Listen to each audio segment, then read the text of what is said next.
qu'est-ce que c'est que les haïkus? Qu'est-ce que c'est qu'un haïku? Très brièvement, la poésie japonaise, elle existait avant les haïkus, et comme la poésie française, c'était de la poésie chantée. C'était de la poésie de cour, essentiellement à partir du 7e siècle. Ça s'appelait des tankas, et c'était des successions de vers 5, 7, 5 pieds, puis deux autres vers qui étaient 7 et 7 pieds. Et l'idée de ces tankas, c'était que la première strophe, entre guillemets, permettait de décrire de manière objective ou phénoménologique quelque chose de la nature, et les deux derniers vers étaient pour donner la résonance subjective chez le poète. Donc je vais vous en donner un exemple, hein, qui est un tanka donc, de cette époque. Les arbres eux-mêmes, qui pourtant ne demandent rien, ont frères et sœurs. Ça, c'est la description. Quelle tristesse est la mienne de n'être qu'un enfant unique. C'est juste un lien comme ça entre un phénomène de la nature et puis un ressenti subjectif en parallèle. Alors, ces tankas, alors il faut savoir que cette poésie japonaise qui était très codifiée, c'était qu'une poésie de cour, et si des gens les écrivaient sans être à la cour, ils étaient punis de mort. C'était pas tout à fait démocratique, mais c'était comme ça. Ça s'est complexifié, cette forme de poésie, et petit à petit, il y a eu un deuxième poète qui venait répondre au premier poète, et on a eu comme ça des versets qui faisaient, alors après on appelle ça des ramkas, qui faisaient 12, 13, 16, 18, voire 100 vers les uns derrière les autres. C'était comme un cadavreski qui se faisait à la cour, avec des poètes qui se répondaient, et ça devenait un jeu un petit peu sophistiqué, d'éloquence, et puis où chacun devait briller, bien entendu. Qu'est-ce qui se passe pour les haïkus? C'est que Basho c'est un moine bouddhiste, un moine errant, c'est-à-dire qu'il n'était pas attaché à un temple donné, qui était poète. Il a vécu de sa poésie. Et c'est lui qui a eu l'idée de révolutionner l'art poétique au XVIIe siècle en ne gardant que la première partie des tankas, c'est-à-dire juste 3 vers. Un vers de, enfin, les 3 phrases, une phrase de 5, une de 7 et une de 5. Pourquoi? Simplement parce que aussi ça correspond au rythme de la respiration, un niveau un petit peu plus profond, c'est-à-dire 5 c'est l'inspiration. Dans une méditation, l'expiration est plus longue, souvent c'est 7. Et puis un nouveau 5 qui s'ouvre sur le silence à l'expiration suivante. L'idée de ces haïkus qui sont très résumés et très concis, c'est de saisir l'impermanence, l'évolution, l'évanescence des choses. C'est une poésie vraiment centrée sur la saisie de tout ce qui est fugace, éphémère, et passe quelque chose de la vie en même temps. Voilà un petit peu de manière très schématique. Alors ce cher Basho, qui est un des poètes que j'aime beaucoup, pour vous donner un exemple de poème qu'il faisait, dans Les 3 chemins du fond. Alors, Les 3 chemins du fond, c'est un voyage qu'il a fait dans le nord du Japon. C'est traduit souvent par le voyage dans le nord, mais si on est plus étymologique, comme la traduction dont je me sers, c'est Les 3 chemins du fond, ce qui vous désigne qu'il y a peut-être un autre sens plus profond que simplement un voyage géographique. Et donc juste au moment de partir, c'est son premier haïku, c'est « Ma cabane d'herbe, d'autres y ont emménagé, maison de poupée ». Puisqu'il va quitter cette maison. Maison de poupée, il faut savoir simplement que dans les maisons japonaises à l'époque, on a toujours une effigie de l'empereur et de l'impératrice.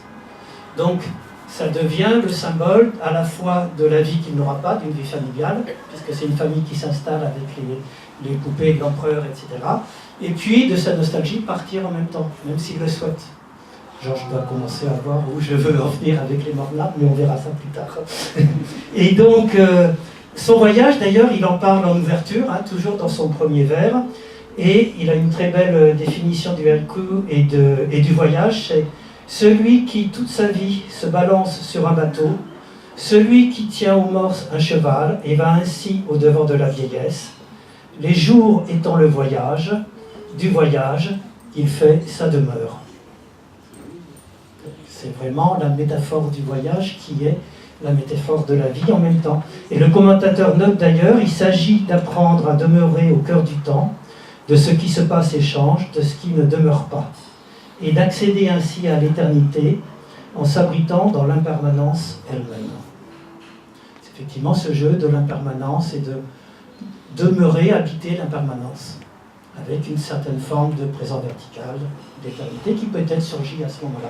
Alors, bien entendu, ça m'a fait penser, comme peut-être certains d'entre vous, à Rimbaud, hein, elle est retrouvée, quoi, l'éternité, c'est la mer, aller au soleil. Voilà. Si j'ai choisi ce vers de Rimbaud en écho, c'est tout simplement parce que moi j'ai découvert les haïkus bizarrement par Rimbaud et par un petit poème de Varenne. Quand j'étais jeune, à 18-20 ans, j'aimais beaucoup Rimbaud. Et puis j'ai trouvé cette forme énigmatique qui était les haïkus, effectivement, que j'ai commencé à lire. Voilà. Alors des haïkus, je me suis mis à en écrire tout simplement, très simplement, simplement pour moi, hein, parce que c'est une manière, alors c'est le message que je veux passer dans le petit livre aussi, c'est une manière de méditer, d'écrire un haïku aussi. C'est une manière d'essayer de mettre dans une forme très concise ce qu'on est en train de vivre à un moment donné. Alors j'ai commencé par des haïkus de voyage. Dans des voyages, moi j'ai toujours des petits carnets, les enfants ou ma femme en savent quelque chose. Et donc je note des petites, juste saisir un petit moment comme ça. Alors pour vous donner un exemple qui se trouve dans le livre, sur la mousson en Inde, hein, ça c'était l'année dernière, la vie indienne c'est du bruit, de la profusion, de la vie qui va dans tous les sens. Puis d'un seul coup il y a la mousson et puis ça tombe, puis tout s'arrête. Et donc c'est simplement, tout s'arrête enfin, le temps ne s'écoule plus, tant la pluie tombe. Voilà. Donc ça c'était ma première source, c'est effectivement dans des voyages, d'essayer de faire des petits instantanés comme ça, d'essayer de voir s'il y a quelque chose qui se dit du moment qu'on vit. Et puis la deuxième source, bien entendu, de mon intérêt pour les haïkus, c'est la méditation, puisque certains d'entre vous, beaucoup d'entre vous savent que je fais de la méditation zen depuis une vingtaine d'années, que je donne des cours de MBSR Mindfulness. Et du coup, après mes haïkus de voyage, ce qui m'a énormément apporté, c'était d'écrire des haïkus pour essayer de mettre en mots parfois ce que je pouvais vivre dans une méditation. C'est une forme de connaissance de soi, d'épure. On vit quelque chose, c'est parfois difficile à cerner avec des mots, parce que les états échappent aux mots, hein, de ce qu'on vit souvent. Et donc, le fait d'essayer de le mettre dans une forme très concise, moi j'aime bien cette discipline de l'Oulipo, qui consiste à se dire, tiens, je vais prendre une discipline et puis je vais essayer de m'y tenir. Et le fait de rentrer dans le cadre 5-7-5, ça permet effectivement d'aller un peu plus loin, de mettre en forme ce qu'on veut. Voilà. Donc, pour vous donner un exemple de... Alors, dans la méditation, on peut avoir des choses superbes qu'on vit, on peut avoir des choses très difficiles qu'on vit, des choses un peu difficiles.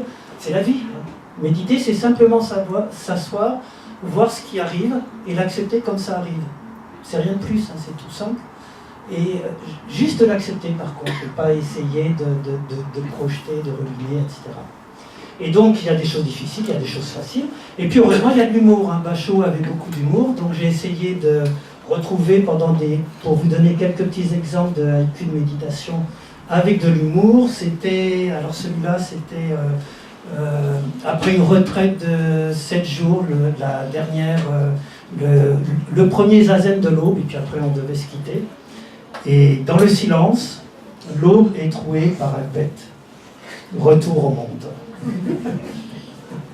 Sachant que Bachot, d'ailleurs, je ne le savais pas à l'époque, je l'ai trouvé après, avait fait un haïku également, très proche, pendant une de ses méditations dans un... Mon petit livre de méditation, de haïku et méditation, vous verrez qu'il est organisé en 4 parties. Il y a des petits haïkus qui essayent de dire... qu'est-ce que c'est que méditer. Après, ça c'est le préambule. Après, des haïkus qui viennent de moments où j'étais en retraite ou en méditation pour essayer de mettre en mots ce qu'on vit pendant une méditation. Après, il y a des haïkus de promenade, juste en se promenant, comment ça peut bien. Puis après, des haïkus de voyage, avec une petite introduction à chaque fois sur chacun de ces thèmes. Et puis une incitation à ce que vous essayez. Parce qu'il n'y a rien de plus simple que de faire un haïku. Rien de plus compliqué aussi pour qu'il sonne vraiment bien. Mais justement, c'est en pratiquant, comme pour toute chose, qu'on a ce plaisir de voir quelque chose qui d'un seul coup saisit en quelques mots quelque chose d'évanescent qui est la vie. Voilà, je vous remercie.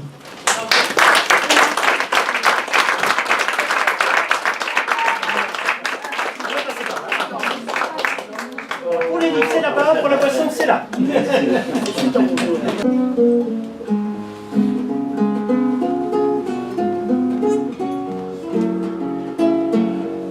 Mornalíssima